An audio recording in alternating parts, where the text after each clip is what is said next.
Hey, how are you doing? I just thought I'd take a few moments. Beautifully attired today, working out in the garden, and I've been thinking about you, like I do just about every day there is. And I thought, okay, so when you're working in these really stressful environments, the tendency is to try and control everything. And one of the reasons why we do that is because we're afraid of the stuff that's going on. It's why you often see when in big organisations, when there's a bit of a fear factor, people adopt these command and control strategies, and they're okay. They have their place. I'm not knocking them. Oh, hello. And there we go, Florence. But there's another way you can think about this, and that is that instead of things being in a fixed state and that you can control stuff, I'd like you to try and get your head around that actually what you live in is a very dynamic environment. Everything is shifting and changing all of the time, and sometimes that change seems to be incredibly quick, and that's because it is, and other times things seem like they can slow down. So when you're in an environment where things are just so fast paced, life seems like it's just one big blur,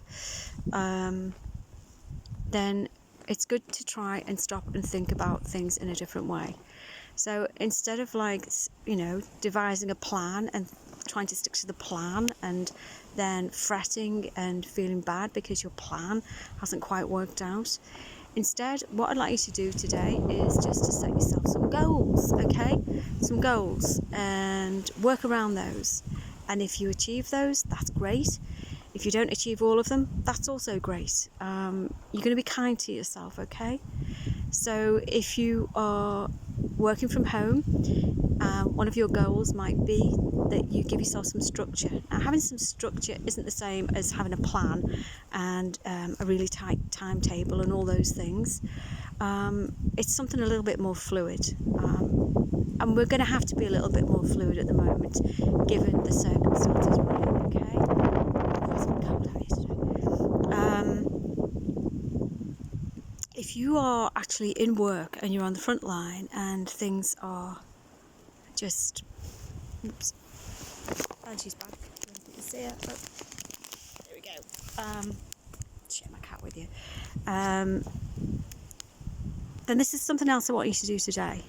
I want you to check in with yourself. So on one of the other little videos, I talk about asking you, what number are you? So let's do that now. Let's just check in. Let's just go, okay, so what number are you today? And if you remember, if we're using the best self model, then number 1 is the best, and number 7 is your periphery, okay? That's when you're furthest away from being your best self. So do a quick check-in. What number are you right now? The last time I did this, I was a 2, which was great. And I'd say today I'm perhaps 3.5. And the shift for that is because I'm cold and I'm outside and I've stopped, and that's my husband's chainsaw you might be able to hear.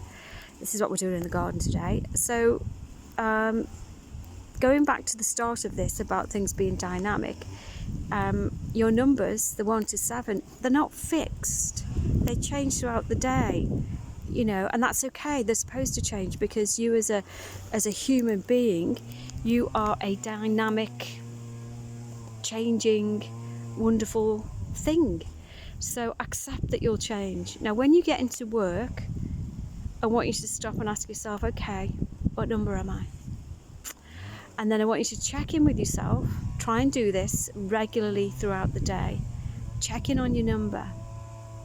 When you've checked in on your number, because this is one of your goals you're going to set yourself now, take a breath and just think about how you can either keep that number, if it's a number that you're quite happy at being at, or if there's any tiny thing that you can do to shift it up towards being your best self, towards being the 1, okay? It's really important that you take breaks. It's really, really, really important that you take rests. And I hear some stories that on the front line, sometimes you don't get time to eat.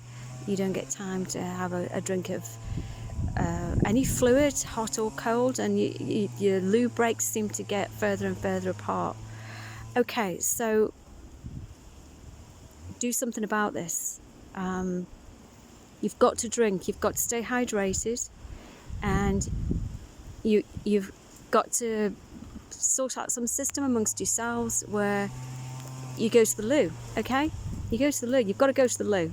This seems like a very basic thing to put on a goal setting video, but it's a basic need, okay? And I'm rambling and I'm sorry, but I'm still going to post this because my thoughts are very sincere, and actually, you know, it might not seem at the moment, but they are very evidence-based and research-based, and they're all, if you want to check out some theories, if you're a bit of a nerd like me, then check up something called allostasis. That's ALLOSTASIS, allostasis, an allostatic load. And just check out that and decision making, and what happens to us as human beings if we don't take those little breaks, what happens to our decision making, what happens to us when we aren't thinking clearly and we make mistakes. So paying attention to allostasis and allostatic load is really important, and that's really what this tiny little film is all about. Okay, it's about getting you to understand that you don't live in a fixed world. You are not a fixed human being. You are dynamic. The world around you is dynamic. We're getting you to go with the flow, and that sounds incredibly hippie, but what I mean is the flow of the change. You've got to go with the flow of the change. Try not to be too rigid in your thinking. Try not to be too rigid in what you're trying to achieve, okay? Things are different right now. Right, that's all for me on this little film. I'm going to get back to what I was doing, which is chopping logs with my husband. I hope wherever you are, you're okay. Sending love and hugs. Bye, bye, bye.